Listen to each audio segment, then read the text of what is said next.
Hello दोस्तों, विशिष्ट short hand channel पर आप सभी का बहुत बहुत स्वागत है।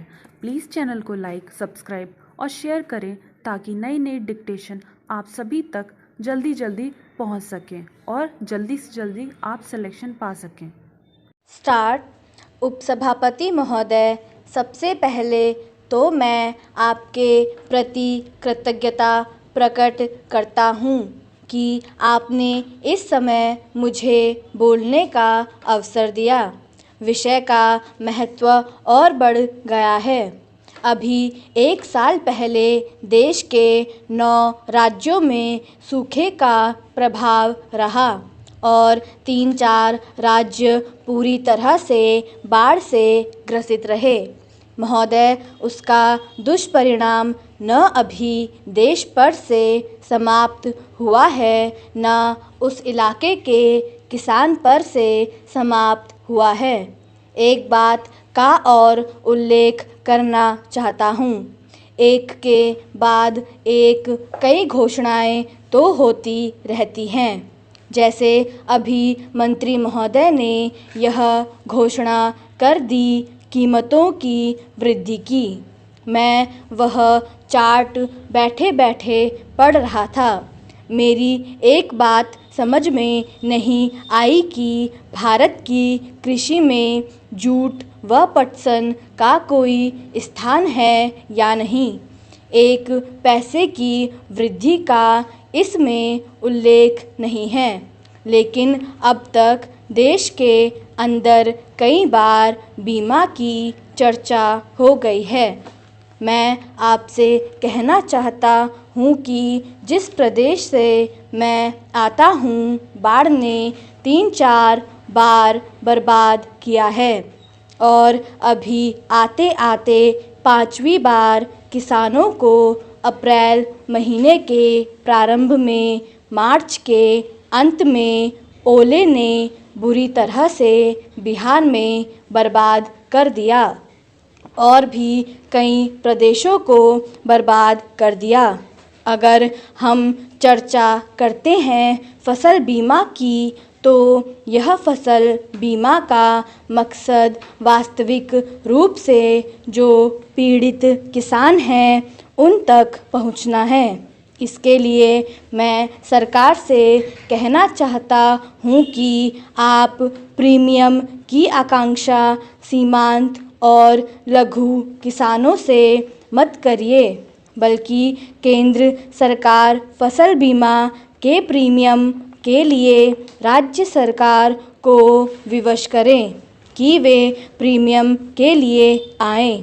महोदया, देश का जो किसान है 80% किसान सीमांत और लघु किसान है और मात्र 20% ऐसे किसान हैं जो लघु सीमांत से कुछ ऊपर होंगे और खेती लायक देश के अंदर जितनी ज़मीन है यह इन 80% सीमांत और लघु किसानों के हाथों में है।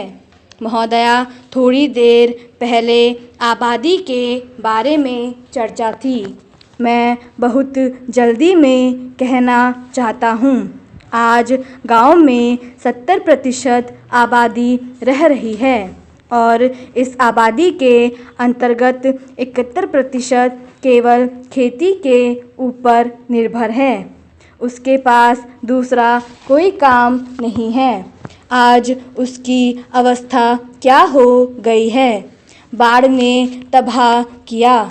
मांग शुरू हुई बीज के लाओ, बीज ले आओ, घर भी डूब गया, खेत भी डूब गया, जो कुछ भी था वह डूब गया।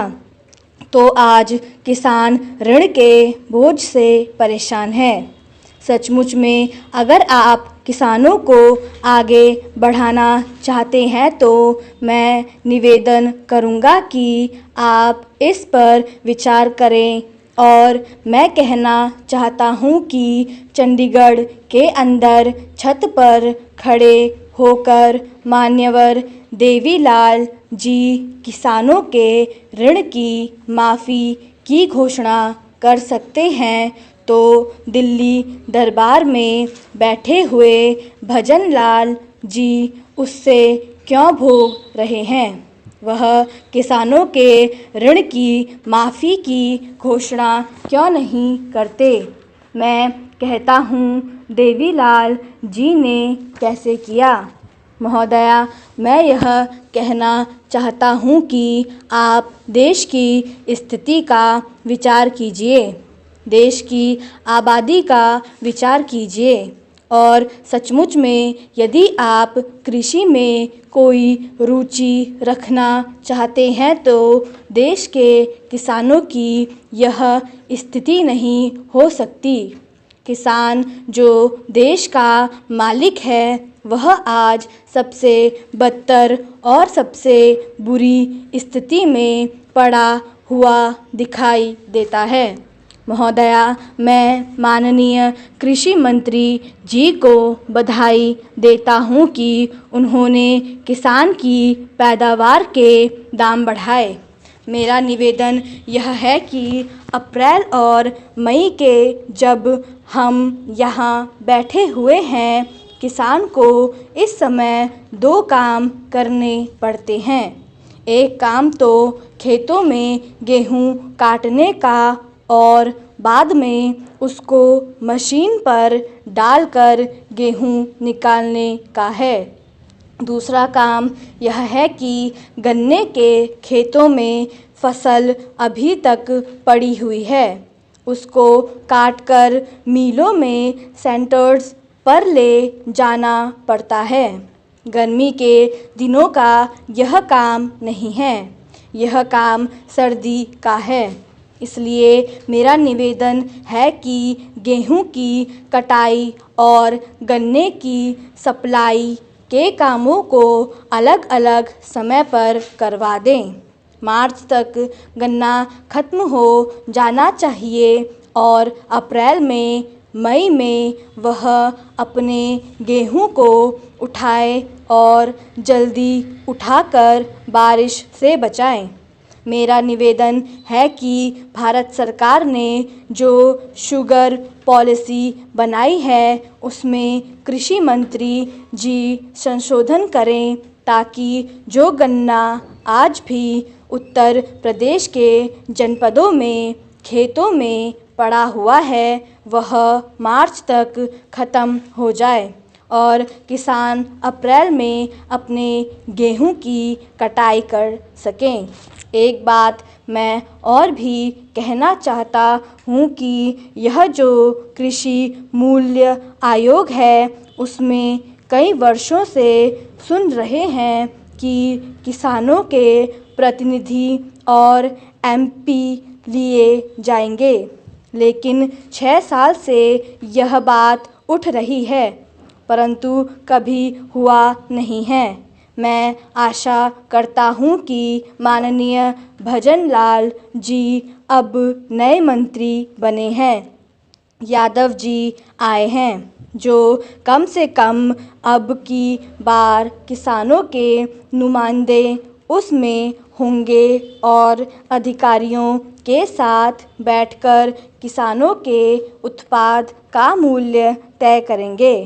ऐसा आप अवश्य करवा दें। इन्हीं शब्दों के साथ मैं आपके वक्तव्य का स्वागत करता हूँ और महोदया आपका धन्यवाद करता हूँ कि आपने मुझे बोलने का अवसर दिया। सभापति महोदय, सबसे पहले तो मैं सभी माननीय सदस्यों का बड़ा आभारी हूँ कि उन्होंने बहुत ही मूल्यवान और आदर्श विचार रखे। मैं जितना भी उनका धन्यवाद करूं, मैं समझता हूं उतना ही थोड़ा है। बहुत अच्छे सुझाव भी दिए हैं और जानकारी भी दी और कुछ हमारे सदस्य हैं जो विशेषज्ञ भी हैं। इस बारे में उन्होंने बहुत अच्छी बातें कहीं। बहुत से नेता यहाँ किसानों के नेता भी हैं, उन्होंने भी बहुत अच्छी बातें कहीं जो किसानों के हित में हैं। मैं सबको मुबारकबाद देना चाहता हूँ। आप जानते हैं कि हमारा मुल्क कृषि प्रधान मुल्क है। 70% देश की फीसदी गांव में निवास करती है, जिनकी तरफ सरकार का ध्यान नहीं जाता। स्टॉप।